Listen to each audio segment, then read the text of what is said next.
Halo, selamat sore teman-teman pecinta otomotif semuanya. Salam sehat, kiranya kita selalu diberikan kesehatan oleh Tuhan Yang Maha Esa. Selamat berjumpa lagi. Pada kesempatan ini, saya sudah menyiapkan sebuah unit sepeda motor Yamaha tipe MX 150cc. Jadi pada video kali ini, saya ingin berbagi ilmu tentang sistem pengisian dari sepeda motor Jupiter MX 150 ini. Jadi sistem pengisian pada sepeda motor bertujuan untuk mengisi muatan listrik ke aki sesuai kebutuhan aki atau kapasitas aki. Jadi di mana kita ketahui aki pada sebuah sepeda motor berfungsi sebagai penyimpan arus listrik. Jadi arus listrik pada aki ini tentunya akan berkurang sesuai dengan kebutuhan kelistrikan di sepeda motor ini. Jadi makanya di kendaraan roda 2 maupun roda 4 itu dilengkapi dengan sistem pengisian atau charging system yang berfungsi untuk mengisi kembali muatan listrik pada aki. Jadi adapun komponen-komponen dari sistem pengisian itu, yang pertama ada alternator atau yang biasa kita sebut spool, kemudian ada regulator atau kiprok, ada sekring, ada aki. Jadi ini merupakan sebuah gambar rangkaian sederhana dari motor Jupiter MX 150 ini. Jadi ini merupakan sebuah stator atau spool. Jadi spool di motor ini dia mengeluarkan dua buah kabel. Yang berwarna putih. Kedua kabel ini berwarna putih, white. Jadi kedua kabel yang keluar dari spool ini kedua-duanya masuk ke kiprok.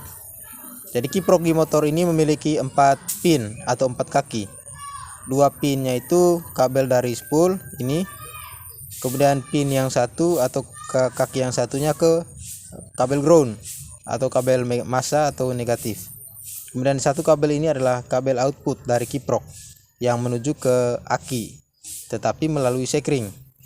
Jadi untuk diketahui teman-teman semuanya, sekring pada sebuah rangkaian kelistrikan itu sangat penting, di mana fungsi sekring ini bertujuan untuk mencegah terjadinya kebakaran pada unit kendaraan apabila terjadi sebuah korslet atau hubungan singkat arus listrik. Jadi ini merupakan bak spool atau bak alternator. Jadi kumparan kawat itu di dalam sini, di bagian bak kiri dari mesin ini. Jadi di mana tadi sesuai dengan gambar dari spool ini mengeluarkan dua buah kabel yang berwarna putih, white. Jadi kabelnya di sini teman-teman. Ini kabelnya. Ini kabel putih yang keluar dari spool tadi. Ya, ini dua buah kabel putih. Dia keluar menuju ke regulator atau kiprok. Jadi kebetulan regulator dari motor ini letaknya di bawah sistem kemudi atau setir. Ya, ini regulatornya, ini kiproknya. Kiprok dari motor ini memiliki 4 soket kabel. Teman-teman simak saja. Ini ada warna merah, ada warna putih 2 bagian bawah, kiri dan kanan. Kemudian ada warna hitam.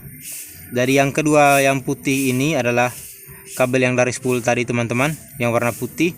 Kemudian yang warna hitam ini adalah kabel massa atau kabel ground. Kemudian yang merah ini adalah kabel keluaran dari kiprok yang menuju ke aki, tetapi melewati sekring.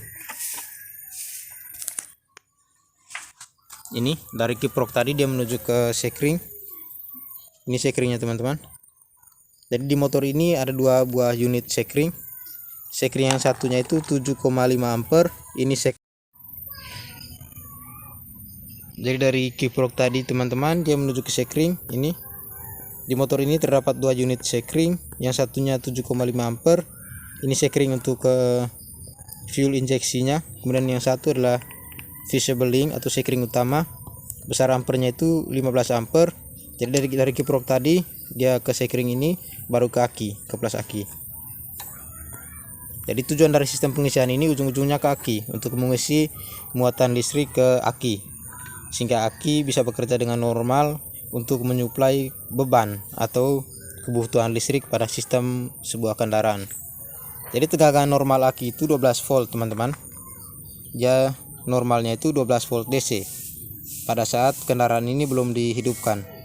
Begitu kendaraan ini dihidupkan, maka sistem pengisian itu layaknya dia harus berfungsi atau bekerja. Jadi pada saat sistem pengisian itu bekerja, tegangan pengisiannya itu berkisar 13 sampai 14,8 volt DC. Ini normalnya ya.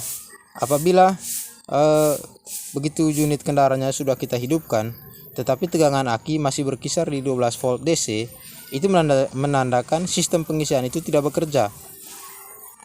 Maka kesimpulannya kita harus memeriksa satu persatu komponen dari sistem pengisian ini.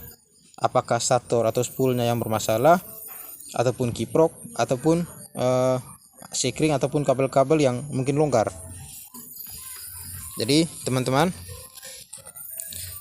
selanjutnya saya akan memperagakan bagaimana cara mengukur kinerja dari sistem pengisian ini.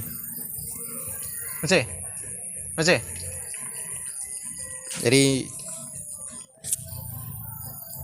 alat yang kita sediakan salah satunya adalah alat ukur avometer. Ini adalah alat ukur listrik avometer analog. Saya akan menggunakan ini.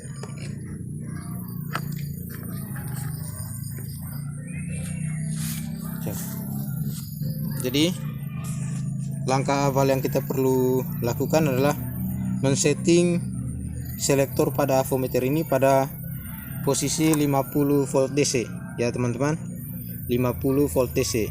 Ini langkah yang pertama. Kemudian langkah yang kedua, kita tempelkan ya. Langkah yang kedua, kita tempelkan kabel yang warna merah dan warna hitam ini. Yang merahnya ke plus baterai, sementara yang hitamnya ke negatif aki ya. Coba ke sini kameranya ya. Di sini menunjukkan tegangan baterai ini pada saat mesin belum dihidupkan. Coba kameranya ke sini ya. Ini teman-teman, jarum ini pada saat kendaraan belum dihidupkan, dia menunjukkan pengukurannya itu 12 volt DC. Ini pada saat mesin belum dihidupkan ya teman-teman. Kemudian waktu mesin dihidupkan, tegangannya itu normalnya itu harus naik, berkisar dari 13 sampai 14,8 volt tadi. Coba kita hidupkan kendaraannya.